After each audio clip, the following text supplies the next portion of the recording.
Allons bon, qu'est-ce que c'est encore que cette histoire d'arc rampant?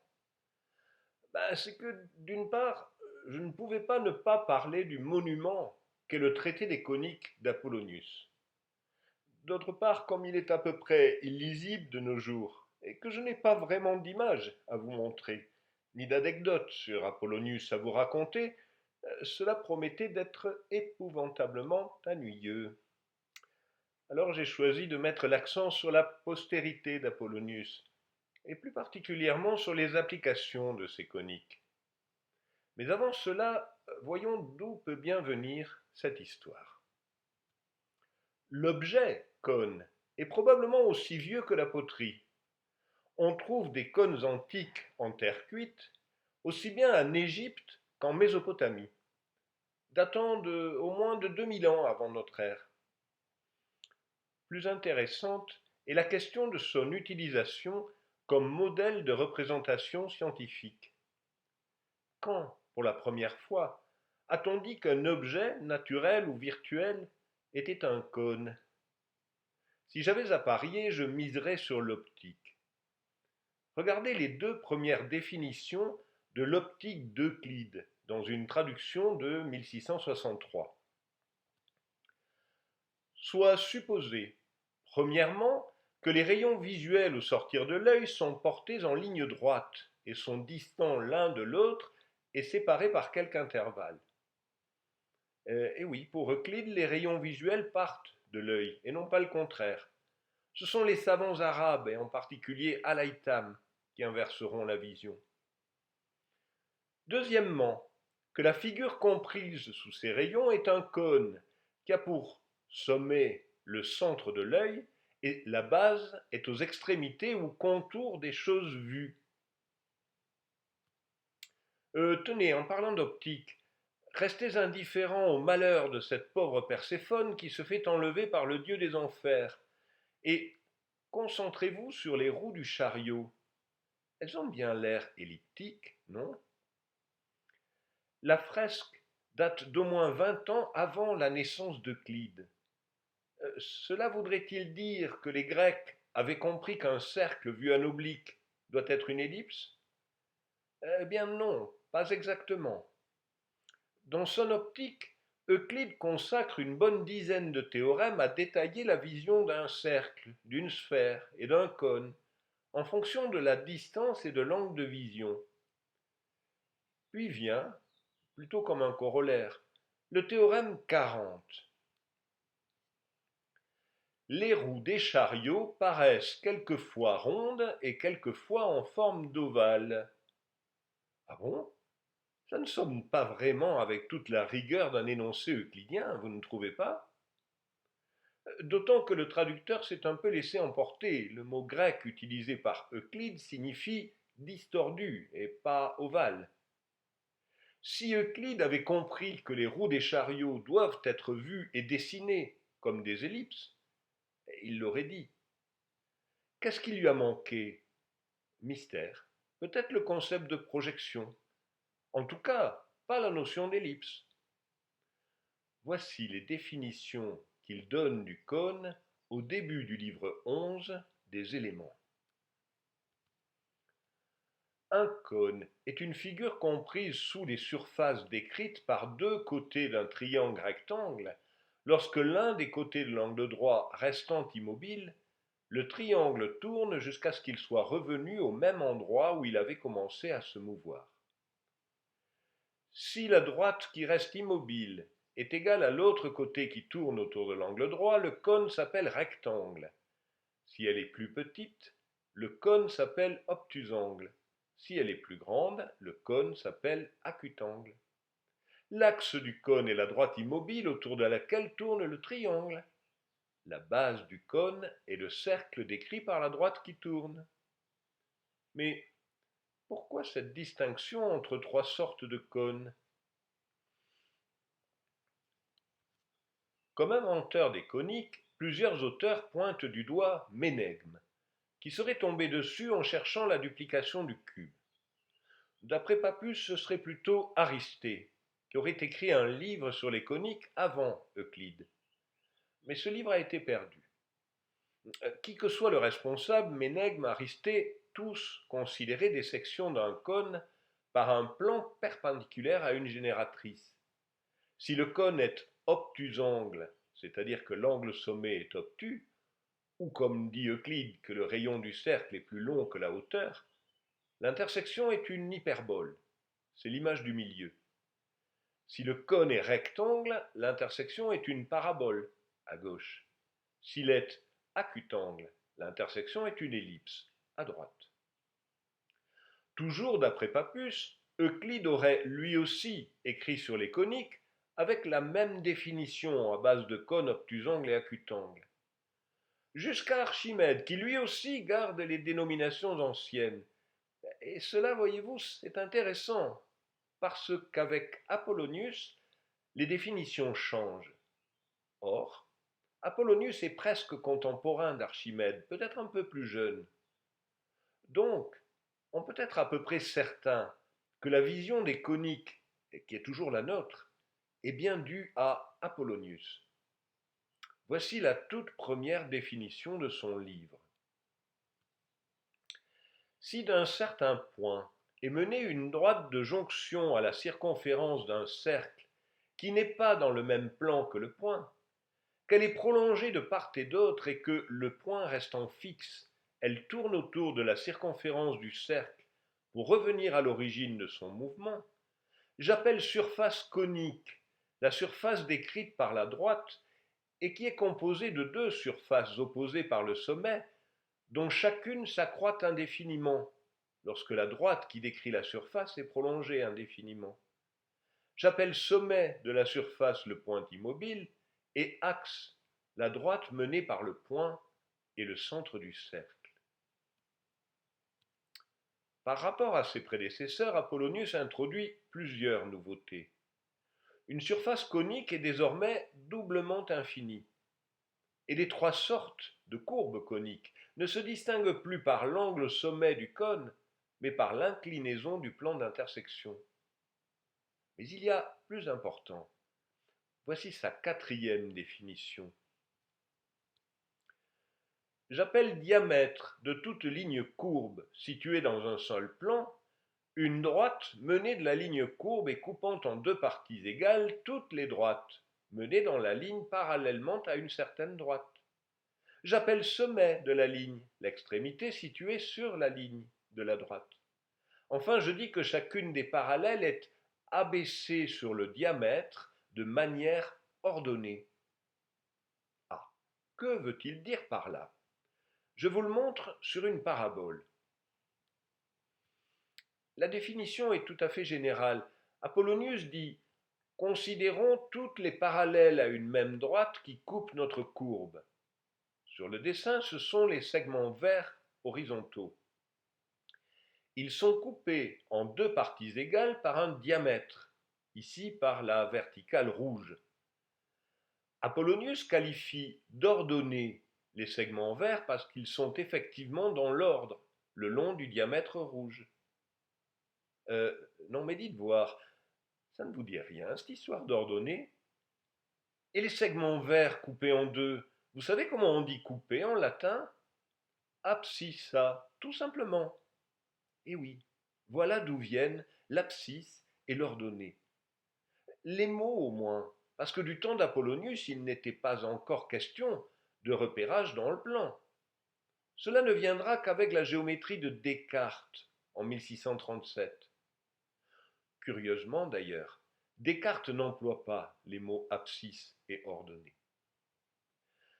Même si les droites ordonnées et coupées d'Apollonius restent purement géométriques, ce qu'il en fait est tout de même étonnamment proche des coordonnées cartésiennes. Je vous résume l'énoncé de la proposition 11 du livre 1. Considérons une section de cône, delta, zeta, epsilon, de sorte que le diamètre de la section soit parallèle au côté alpha, gamma. Menons depuis le point zeta un segment zeta-θ, perpendiculaire à zeta-h, et tel que le rapport de zeta-θ à zeta-alpha soit égal au rapport du carré de bêta-gamma au produit de β-alpha par alpha-gamma. Soit maintenant kappa, un point quelconque sur la section. Lambda, le point où la perpendiculaire au diamètre est coupée par le diamètre. Alors le carré de kappa lambda a la même surface que le rectangle de côté zeta θ et zeta lambda. Maintenant, souvenez-vous de la figure précédente. Le segment coupé kappa lambda est une abscisse. Le segment zeta lambda est une ordonnée. Apollonius vient tout benoîtement de vous dire que pour tout point kappa sur la courbe, le carré de son abscisse est égal à son ordonnée multipliée par une constante. C'est bien l'équation générale d'une parabole, ça, non? La proposition suivante recommence le même travail, mais avec une section qui intersecte les deux nappes. Cette fois-ci, le carré de l'abscisse n'est plus égal au rectangle identifié précédemment, car il le dépasse d'un autre rectangle qui s'écrit en fonction du carré de l'ordonnée. Et comme il y a dépassement, Apollonius qualifie la courbe d'hyperbole. Dans la proposition 13, c'est l'autre cas qui est traité, celui de la section bornée. Apollonius refait sa comparaison et trouve entre le carré de l'abscisse et le rectangle construit sur l'ordonnée un déficit. C'est la signification du mot ellipse. Le bilan de ces trois propositions 11, 12 et 13 est que Apollonius a écrit la caractérisation générale d'une conique par son équation cartésienne. Impressionnant, non? Attention aux anachronismes tout de même. L'équation sous forme moderne, celle que vous voyez, unifie les trois cas particuliers grâce à la notion d'excentricité. Pour une parabole, elle vaut 1, elle est inférieure à 1 pour une ellipse, d'où le déficit, supérieure à 1 pour l'hyperbole, d'où le dépassement. Apollonius ne manipule que des longueurs ou des aires, qui sont donc forcément positives. De plus, il n'est pas question pour lui de noter des longueurs par des symboles, comme nous. L'algèbre de Descartes est encore loin. Ce que je viens de vous dire ne rend pas vraiment justice à Apollonius. Ce ne sont que les résultats les plus élémentaires du premier livre, dans une œuvre gigantesque qui comportait 8 livres. Les 4 premiers nous sont parvenus en grec et en arabe, les 3 suivants seulement en arabe, et le 8e a été perdu. Les premières traductions arabes datent de la Maison de la Sagesse, et en particulier des frères Banu Moussa. Les coniques d'Apollonius ont été considérées dès le début par les Arabes comme une œuvre majeure, au même titre que les éléments d'Euclide. Voici comment un auteur arabe du XIIe siècle en parle. Apollonius, le grand géomètre, a développé dans son ouvrage intitulé Le traité des coniques la plupart des caractères merveilleux et des admirables propriétés de ces trois courbes. En pénétrant dans leur nature la plus intime par les spéculations les plus diverses, il remplit d'admiration les intelligences, en même temps qu'il étonne les esprits par des inventions et des artifices particuliers fondés sur la théorie des coniques. Il ne manquait qu'une chose, un instrument pour les tracer, autrement qu'en interpolant des points particuliers. Cet instrument, un savant du Xe siècle l'a inventé. Il s'agit d'Al-Kouhi. Il donne nettement l'impression de ne pas croire vraiment qu'un dispositif aussi simple soit nouveau. Si cet instrument a existé avant nous chez les anciens, s'il en a été question et si son nom a été connu chez eux, si enfin le nom de cet instrument et les noms des choses qui s'y rattachent ont été différents de ceux que nous emploierons, nous devons être excusés à cet égard, attendu que ni l'instrument même, ni une mention de l'instrument ne sont parvenus à nous. Quoiqu'il soit possible que cet instrument, avec la démonstration qu'il sert, à décrire les lignes que nous venons de mentionner ait existé, et que cependant son emploi ait été différent de celui que nous en ferons dans le second livre du présent traité. Et tout ça, pourquoi? Pour ce compas parfait, capable de tracer n'importe quelle conique. D'abord un socle horizontal, ensuite une tige, à laquelle on peut donner un angle déterminé par rapport au socle. Ça, c'est l'axe du cône. Puis, articulée en haut de l'axe, une autre tige, qui représente la génératrice du cône. Sur cette génératrice, la plume est placée au bout d'une autre tige coulissante que l'on peut raccourcir ou allonger, de manière à ce que la plume reste en contact avec la feuille. Oh, c'est simple, mais personne n'y avait pensé avant Al-Kouhi. Des Arabes, les instruments à tracer les coniques ont été transmis aux peintres et graveurs de la Renaissance, puis ont été perfectionnés petit à petit. Ce Franz van Schooten est resté dans l'histoire pour avoir soutenu et publié Descartes, Fermat et surtout Huygens, qui avait été son élève. Il a tout de même écrit un livre sur les instruments pour décrire dans le plan les sections coniques. Et nous allons passer en revue quelques-uns de ces instruments. Voici un premier ellipsographe, 2 règles en T et une troisième qui coulisse pour le tracer. Un autre ellipsographe, un peu plus compliqué. Presque le même instrument qui sert ici à tracer une hyperbole. Et voici la version parabole, un tantinet encombrante si je peux me permettre. Oh, parce qu'on peut trouver moins sophistiqué. Pour les ellipses, le plus simple est de tendre une ficelle en forme de triangle en conservant comme côté le segment joignant les deux foyers. L'invention semble due au frère Banu Moussa. Cela s'appelle l'ellipse du jardinier parce que les jardiniers tracent comme cela leur parterre de fleurs. Vous connaissez mon mauvais esprit, je suis incapable d'entendre un truc comme ça sans vérifier. Eh bien, j'ai trouvé très peu de parterres de fleurs elliptiques sur le web. Tout de même, Salomon de Kos a tracé un labyrinthe qui semble bien elliptique dans les jardins palatins à Heidelberg. Vous le voyez au pied de l'arbre à gauche. Oh, il a bien fait de publier cette gravure, parce que les jardins ont été complètement dévastés lors du ravage du Palatinat par les troupes de Louis XIV. Bref, je m'éloigne. Quand on n'est pas jardinier et qu'on vit au XVIIe siècle, pourquoi donc aurait-on besoin de coniques? J'ai choisi pour illustrer les applications un de ces inconnus que j'aime bien sortir de l'oubli de temps en temps.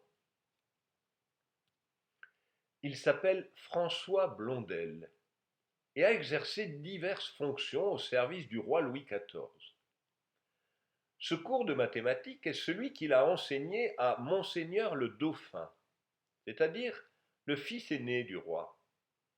Il se présente comme professeur royal en mathématiques et en architecture, membre de l'Académie royale des sciences, mais aussi maréchal de camp aux armées du roi, donc ingénieur militaire. Dans le cours de mathématiques qu'il destine au dauphin, Blondel parle de coniques. Oh, certes, ce n'est qu'une teinture. Quelques définitions sans aucune application. Mais s'il a estimé que l'héritier de la couronne de France devait savoir ce qu'est une ellipse, il fallait bien qu'il y voie un intérêt, non? Pour comprendre cet intérêt, il faut d'abord fouiller dans son cours d'architecture. Parce que Blondel est un architecte reconnu, au point qu'on lui a confié les plans d'un monument à la gloire de Louis XIV destiné à orner la porte Saint-Denis à Paris. Il en est très fier et choisit de le reproduire en frontispice de son cours d'architecture. Ce monument est toujours là, avec légèrement moins de chaises à porteurs et un tout petit peu plus de motos. Pour comprendre en quoi les coniques sont utiles à un architecte, il faut se rendre au chapitre 9 du livre 6, qui traite des arcs rampants.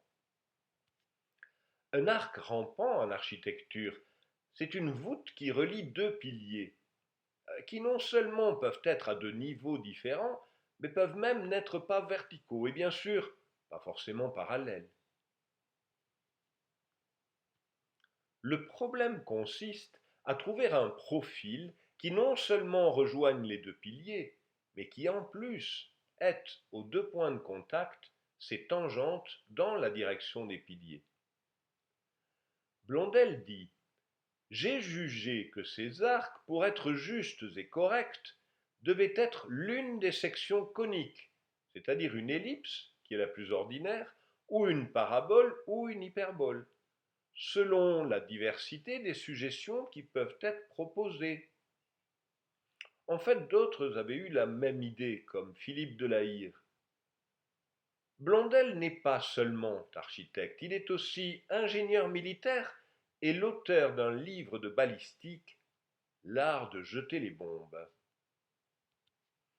Oh, certes, depuis le siècle précédent et les travaux de Tartaglia en particulier, on connaissait le moyen d'orienter un canon de manière à optimiser son tir. On connaissait aussi la forme de la trajectoire d'un boulet, et on disposait de tables empiriques permettant de déterminer la portée en fonction du poids du projectile, de la quantité de poudre et de l'angle de tir.